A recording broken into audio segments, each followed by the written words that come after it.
మన ప్రభువును రక్షకుడైన యేసుక్రీస్తు నామమున అందరికీ శుభాలు వందనం తెలియజేస్తున్నాను. ప్రియులారా, అందరూ బాగున్నారు కదా? చూడండి, దేవునికి ఏర్పాటు చేయమన్నా లేఖన భాగం చూసినట్లయితే ద్వితీయోపదేశ ఖండము 6వ అధ్యాయము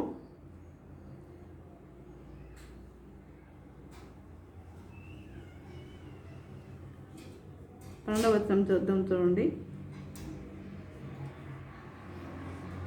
దాసుల గృహమైన ఐగుప్తు దేశంలో నుండి నేను రప్పించిన యెహోవాను మరవకుండా నీవు జాగ్రత్త పడము. చిన్న ప్రార్థన చేసుకుందాం. పరిశుద్ధుడా, ప్రేమ గల తండ్రి, నీ పరిశుద్ధ పాదము స్తోత్రము దేవా. ప్రభా తండ్రి, ఇంతవరకునైనా ప్రభా మమ్మల్ని సజీవులుగా ఉంచిన విధానం బట్టినైనా మీకు వందనం తెలియజేసుకుంటున్నాము. తండ్రి, నైనా మేము వాక్యం మేము ధ్యానించుకుంటుండగా మాతో ఉండండి నాయన, మాతో ఉండి నడిపించండి ప్రభా. తండ్రి, ప్రతి ఒక్కరి తండ్రి వినగల గ్రహించగల మనసు వాక్యానుసారంగా జీవించే జీవితం దయచేయండి నాయన ప్రభా. తండ్రి, వాక్యం విని విడిచిపెట్టే వారుగా కాకుండా నాయన ప్రభా, ఆ వాక్యానుసారంగా ఉంట కృప చూపండి నాయన ప్రభా. నా నోటిని ప్రభా బుర్రగ సాధనంగా వాడుకోండి నాయన ప్రభా. అన్ని సిలువ చట్టు మరకు పచ్చమని మా ప్రభా అనేసి నమ్రతున్నారు వినమ్గా వాడుకుంటున్నాము తండ్రి. ఆమేన్. చూడండి, ఈరోజు అంశం ఏంటంటే దేవుని హెచ్చరికలు. దేవుని యొక్క హెచ్చరికలు. దేవుడు అనేక హెచ్చరికలు ఇచ్చాడు మనకు, వార్నింగ్స్, అనేకమైన హెచ్చరికలు దేవుడు మనకి ఇచ్చాడు. ఏమిటది? మనం ఇప్పుడు చూసాం. దేవుణ్ణి మరవకుండా జాగ్రత్త పడము. దేవుని మరవకుండా జాగ్రత్త పడము. మరి ఎంతమంది దేవుణ్ణి మరి గుర్తుపెట్టుకునే వారిగా ఉంటున్నారా, ఎవరు మర్చిపోయే వారిగా ఉంటున్నారా? ఈ రెండు గ్రూప్స్ మర్చిపోయే వారిగా ఉంటున్నారా? చూడండి, ఈరోజు మనకి ఈ సమృద్ధిని దేవుడు సమృద్ధిని ఇచ్చినా ఇవ్వకపోయినా మనము దేవుణ్ణి మనం మర్చిపోయే వారిగా మనము ఉండకూడదు. ఎందుకంటే ఈ లోకంలో మనము సజీవులుగా ఉన్నాము అంటే ఆయన యొక్క కృప లేనిదే మనం ఈ లోకంలో జీవించలేము ప్రియులారా. మన ఈ లోకంలో మనము జీవించలేము. చూడండి, అనేక మంది గతించిపోయారు. ఈ సమయానికి ముందు అనేక మంది గతించిపోతున్నారు. మరి దేవుడు మనకి సమయాన్ని మనకు ఇచ్చాడు అంటే ఏంటి? ఆయన యొక్క కృప కదా. కాబట్టి మనం ఏం చేయాలి? ఆ ప్రభుని మనం ఎల్లప్పుడూ మనము గుర్తుంచుకునే వారిగా ఉండాలి. ఆ ప్రభుని మనము గుర్తుంచుకునే వారిగా ఉండాలి. మరవకుండా జాగ్రత్త పడము. మనం 12వ వచనం చదివాం కదా. దాసుల గృహమైన ఐగుప్తు దేశంలో ఉండి నేను రప్పించిన యెహోవాను మరవకుండా నీవు జాగ్రత్త పడము. ఎవరికి చెప్తున్నాడు ఇవి అంటే? ఇశ్రాయేలీలు. అంటే వారు బానిసత్వంలో ఉన్నప్పుడు ఐగుప్తులో మరి వారి యొక్క మూలుగులు విని దేవుడు ఏం చేశాడు? వారిని బయటికి రప్పించాడు కదా. కాబట్టి నిన్ను రప్పించిన యెహోవాను నీవు మరవకుండా జాగ్రత్త పడము అంటున్నాడు. నువ్వు మరవద్దు, నిన్ను బయటకు తీసుకువచ్చాడు. మరి అలాంటి దేవుణ్ణి నీవు మర్చిపోయేవారిగా ఉండకూడదు అని దేవుని వాక్యము తెలియజేస్తుంది. అది అంటే ఒక ఇశ్రాయేలీల అనే కాదు, అందరము, ప్రతి ఒక్కరము, ఈ లోకంలో ప్రతి ఒక్క జీవి కూడా ఆయన యొక్క సృష్టి ఇది. మరి ఆయన నోటి మాటతో ఈ యొక్క సృష్టిని ఆయన సృజించిన వాడు ఆయన. మరి మనకి ఈ యొక్క మనము ఈ లోకంలో మరి బ్రతుకుతున్నామంటే, జీవిస్తున్నామంటే, మరి మనకు కావాల్సినవన్నీ దేవుడు మనకు అనుగ్రహిస్తున్నాడు అంటే ఏంటది? ఆయన యొక్క దయ, ఆయన కరుణ, ఆయన యొక్క వాత్సల్యము. కాబట్టి మనము ప్రభుని మనము ఎల్లప్పుడూ మనము ఏం చేయాలి? గుర్తుపెట్టుకునే వారిగా ఉండాలి. మరవవద్దు. నీ దేవుడైన యెహోవాను నీవు మరవవద్దు. ఆయన మనకి వార్నింగ్ ఇస్తున్నాడు. నువ్వు మరవవద్దు. ఒకవేళ నీకు ఎంత సంపద ఉండవచ్చు, నీకెంత సంపదన్నా ఉండవచ్చు, కానీ నీ దేవుడైన నీ ప్రభుని నీవు మర్చిపోయేవారిగా నీవు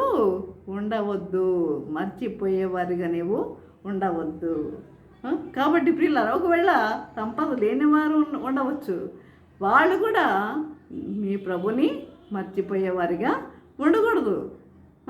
కాబట్టి ఈ విధముగా నీ దేవుడైన యెహోవాను మరవకుండా జాగ్రత్త పడము.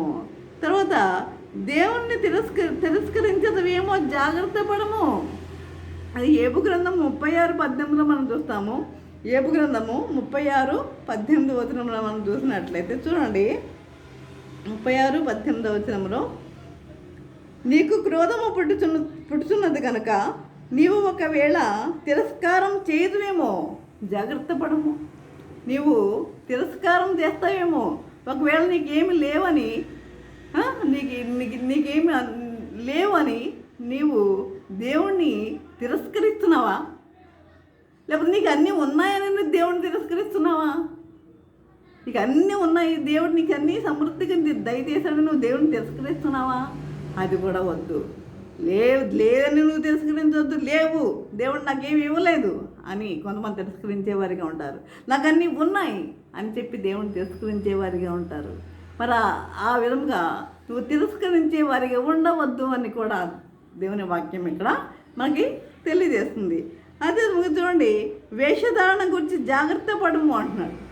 వేషధారణ గురించి జాగ్రత్త పడము. వేషధారణ అంటే చూడండి, లూకాసు వార్త 12వ అధ్యాయము 1వ వచనంలో చూసినట్లయితే, లూకాసు వార్త 12వ అధ్యాయము 1వ వచనం చూద్దాం. చూడండి, వేషధారణ గురించి జాగ్రత్త పడము.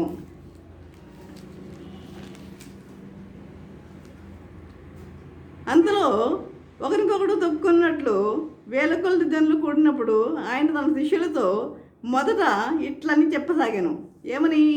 పరిసయ్యుల వేషధారణ పులిసిన పిండిని గురించి జాగ్రత్త పడుడి.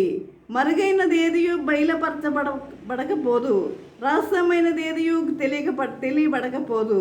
అందుచేత మీరు చీకటిలో మాట్లాడుకున్నవి వెలుగులో వినబడును. మీరు గదుల యందు చెవిలో చెప్పుకున్నది మిద్దెల మీద చాటింపబడును. కాబట్టి వేషధారణ, ఈ వేషధారణ ఈ యొక్క ఎవరు? పరిసయ్యులు.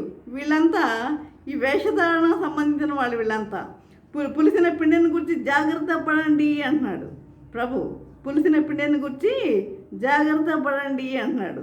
మీరు ఏమి చెప్పుకున్నా వినపడకపోదు, మీరేం మాట్లాడుకున్నా వినపడకపోదు. అంటే మనం ఏం మాట్లాడుకున్నా ప్రభు వింటున్నాడన్న ఒక్క విషయం గుర్తుపెట్టుకుంటున్నారు ఎవరన్నా? మనం ప్రభు మనం మాట్లాడుకున్న విషయాలు ప్రతీది కూడా ఆయన వింటున్నాడన్న విషయం ఒక్కసారి గుర్తుపెట్టుకుంటే మన నోటి నుండి ఎలాంటి వేషధారణ సంబంధించిన మాటలు రావు. ఇతరుల గురించి మాట్లాడుకునే మాటలు కూడా మనకి రావు. అది ఒకసారి మనము మలాకీ గ్రంథం చూద్దాం. చూడండి, మలాకీ గ్రంథంలో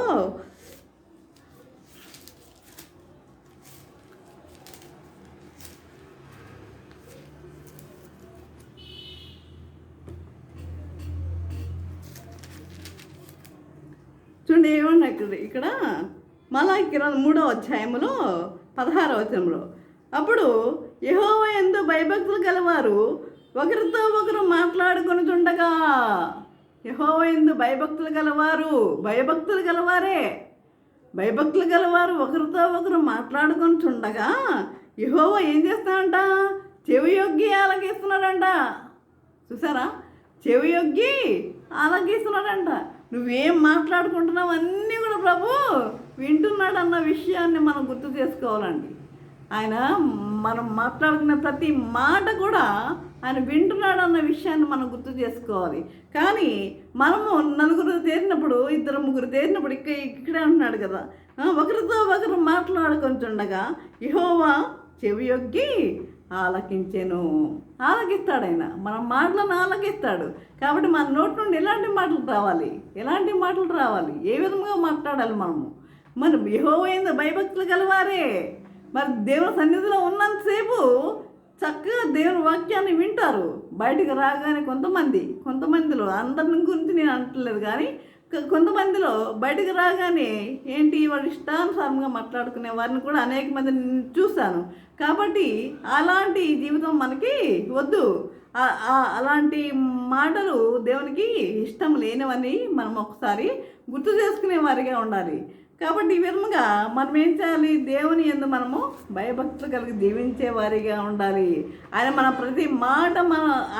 ప్రతి మాట వింటున్నాడన్న విషయాన్ని మనము గుర్తు చేసుకునే వారిగా ఉండాలి. ప్రియులారా, ప్రతి మాట కూడా మనము ఆయన వింటున్నాడన్న విషయాన్ని మనము గుర్తు చేసుకునే వారిగా ఉండాలి. అదే చూసినట్లయితే చూడండి, 4వ మనము ఇప్పుడు 3 పాయింట్స్ నేర్చుకున్నాం. ఏమిటి?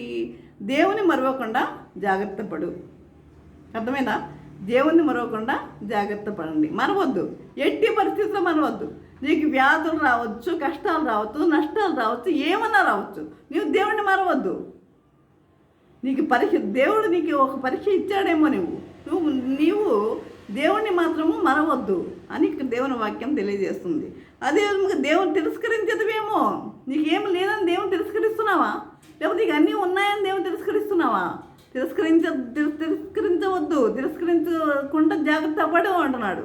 3వది ఏంటి? వేషధారణ గురించి జాగ్రత్త పడు అంటున్నాడు. వేషధారణ గురించి జాగ్రత్త పడమంటున్నాడు. వేషధారణ అనేది దేవునికి ఇష్టం లేదు. కాబట్టి వేసే కన్నా పరలోకంలో చోటు ఉంటుందంట, కనుక వేషధారులకి ప్రవేశం లేదని దేవుని వాక్యం తెలియజేస్తుంది. కాబట్టి ప్రియులారా, మరి 4వ వచనం చూసినట్లయితే, 4వ సెంటెన్స్ చూసినట్లయితే, లోభమునకు ఎడమియక జాగ్రత్త పడము. లోభం అంటే ఏంటి? ఇతరులకు పెట్టలేని స్వభావం, లోభం, పిసినారితనం. పెట్టలేరు. ఎంగిలి చేత్తో వాళ్ళు చెయ్యిని కూడా విదిల్చరు. అంటే ఏంటి? ఆ యొక్క చెయ్యి విదిలిస్తే ఆ కాకి ఎక్కడ తింటుందో అని అనమాట అంటే అది యొక్క సామెత. కనుక మరి లోభమునకు ఎడమీయక జాగ్రత్త పడు. ఇది కూడా చూద్దాం. చూడండి, లూకా సువార్తలోనే 12వ అధ్యాయము 15వ వచనం చూద్దాం. లూకా సువార్త 12వ అధ్యాయము 15వ వచనము.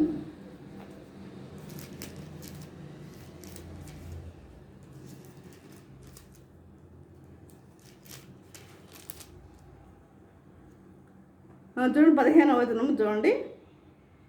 మరియు ఆయన వారితో, మీరు ఏ విధమైన లోభమునకు ఎడమియక జాగ్రత్త పడుడి. మీరు ఏ విధమైన లోభమునకు ఎడమియక జాగ్రత్త పడుడి. ఒకని కలిమి విస్తరించుట వాని జీవమునకు మూలము కాదనెను. మరియు ఆయన వారితో ఈ ఉపమానం చెప్పాను. ఏం ఉపమానం? మరియు ఆయన వారితో ఈ ఉపమానం చెప్పాడు. ఏంటది? ఒక ధనవంతుని భూమి సమృద్ధిగా పండింది. అయితే అప్పుడు అతడు, నా పంట సమకూర్చుకుంటకు నాకు స్థలము లేదు కనుక నా కొట్లకు విప్పి వాటికంటే గొప్పవాటిని కట్టించి అందులో నా ధాన్యమంతటిని నా ఆస్తిని సమకూర్చుకొని నా ప్రాణంతో అనేక సంవత్సరములు విస్తారమైన ఆస్తి నీకు సమకూర్చబడి ఉన్నది. సుఖించుము, తినుము, త్రాగుము అంటున్నాడు. సుఖించుము, తినుము, త్రాగు నా ప్రాణమా, సుఖించుము, తినుము, త్రాగుము అంటున్నాడు ఆ ధనవంతుడు. చెప్పుకుందాం అనుకోను. అయితే అతడు వెర్రివాడా అంటున్నాడు. ఏమన్నాడు? వెర్రివాడా, ఈ రాత్రి నీ ప్రాణం అడుగుచున్నాను, నీవు సిద్ధపడుతున్నవి ఏమని ఇవ్వను. అంతే కదా, మనం అన్నీ సమకూర్చుకుంటాం. మనం పోతే మరి అవన్నీ వేరే వారికే చెందేది. మరి నీవు సిద్ధపడుతున్నవి ఏమని ఇవ్వను అతనితో చెప్పాను. దేవుని ఏళ్ళ ధనవంతుడు కాక తన వరకే సమకూర్చుకునేవాడు అలాగనే ఉండునని చెప్పాను.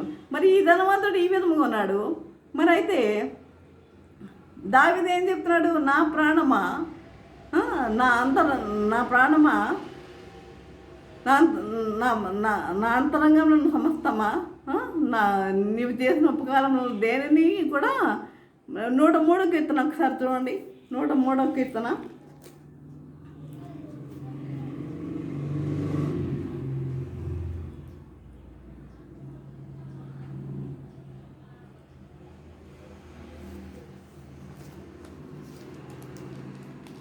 నా ప్రాణమా యెహోవాను స్తుతించుము, నా అంతరంగంలో ఉన్న సమస్తమా ఆయన పరిశుద్ధ నామమును సన్నతించుము, నా ప్రాణమా యెహోవాను సన్నతించుము.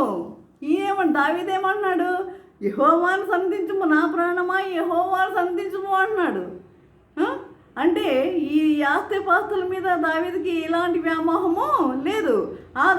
ధనవంతుడు ఏమంటున్నాడు? నా ప్రాణమా తినము త్రాగము సుఖించుము అంటున్నాడు. ఇక్కడ ఆయన పరిశుద్ధ నామమును సన్నతించము, నా ప్రాణమా యెహోవాను సన్నతించము. ఆయన చేసిన ఉపకారాల్లో దేనిని నీవు మరవకము, దేనిని నీవు మరవద్దు. దావీదు జీవితం అంతా స్తుతులతో నిండిందండి. దావీదు జీవితం అంతా కూడా స్తుతులతో నిండింది. కాబట్టి ఆయన ఎప్పుడు స్తుతించేవాడు, దినమునకు 3 మార్లు స్తుతించేవాడు, 3 మార్లు ప్రార్థించేవాడు, 7 మార్లు స్తుతించేవాడు. ఆయన స్తుతించేవాడు. స్తుతి అంటే మనము పాటల ద్వారా కూడా దేవుణ్ణి మనము స్తుతించే వారిగా ఉండాలి.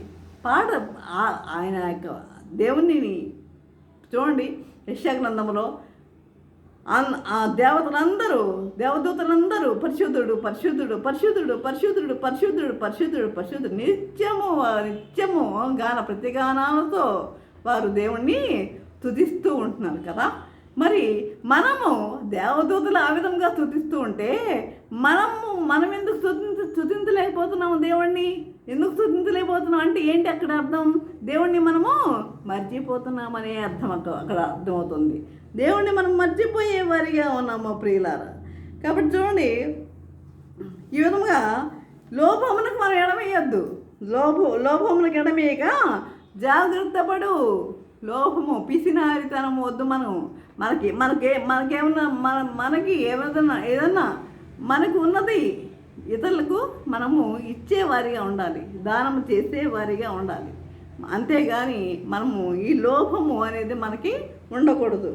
అది ఇంకా చూసినట్లయితే చూడండి,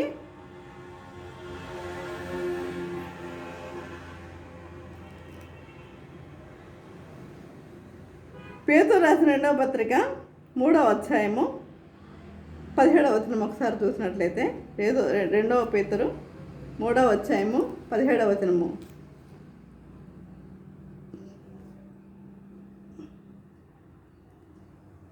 రెండవ పేతురు 3వ అధ్యాయం 17వ వచనం.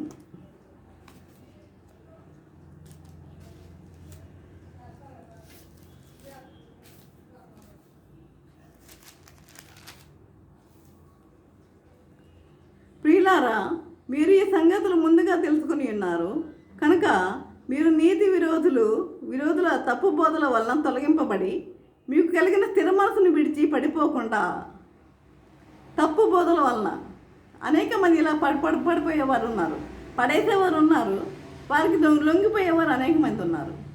కాబట్టి మీకు కలిగిన స్థిర మనసును విడిచి పడిపోకుండా కాచుకొని ఉండండి. స్థిర మనసును మీకున్న స్థిర మనసును విడిచిపెట్టి మరి పడిపోకుండా కాచుకొని ఉండుడి. మన ప్రభువును రక్షకుడునైన యేసుక్రీస్తు అనుగ్రహించు కృపయందు జ్ఞానమందును అభివృద్ధి పొందుడి.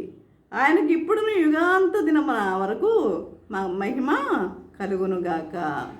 కాబట్టి ఈ విధంగా మనము స్థిర మనసు కలిగి మనము జీవించే వారిగా ఉండాలి. స్థిర మనసు కలిగి జీవించే వారిగా ఉండాలని దేవుని వాక్యము కూడా తెలియజేస్తుంది. అదే ఇంకొక విషయం చెప్పి నేను ముగిస్తాను. తిమోతికి రాసిన మొదటి పత్రిక 6వ అధ్యాయము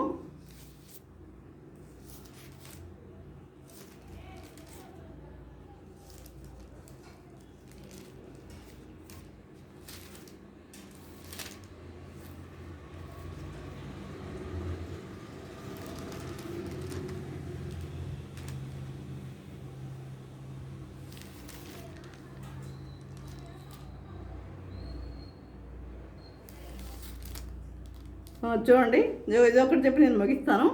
తిమోతికి రాసిన మొదటి పత్రిక 6వ అధ్యాయము 6వ వచనము. సంతుష్టి సహితమైన దైవభక్తి గొప్ప లాభ సాధనమై ఉన్నది. సంతృప్తిగా మనము ఎలా ఉండాలంట?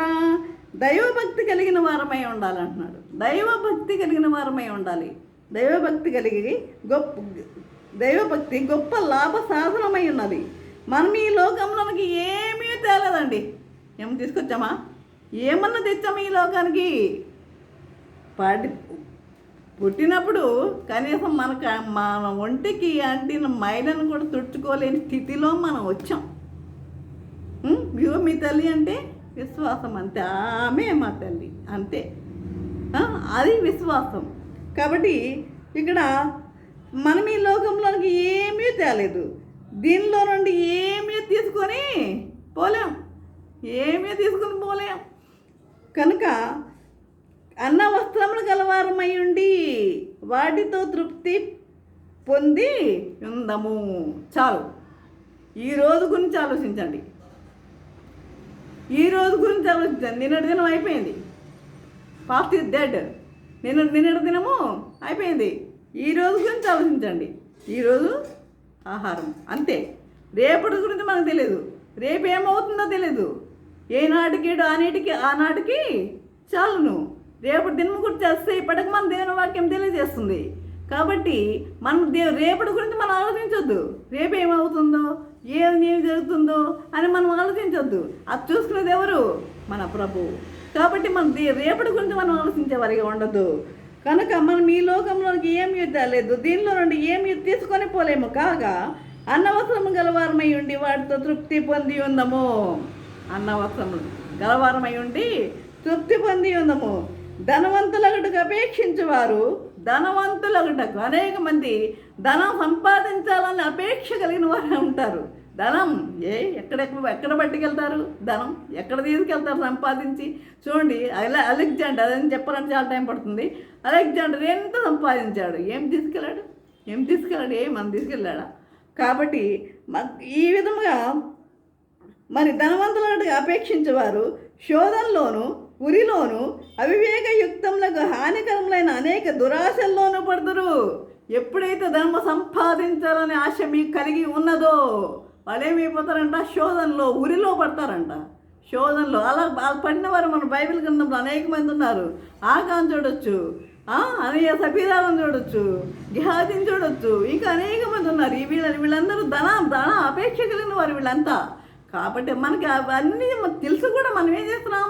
ధనము కోసం మనం ఏం చేస్తున్నాం? మనము ధనము కోసం ఆశించే వారిగా ఉంటున్నాం. వద్దు. మనకి ఈరోజు మనకు కావాల్సింది మనకి చాలు.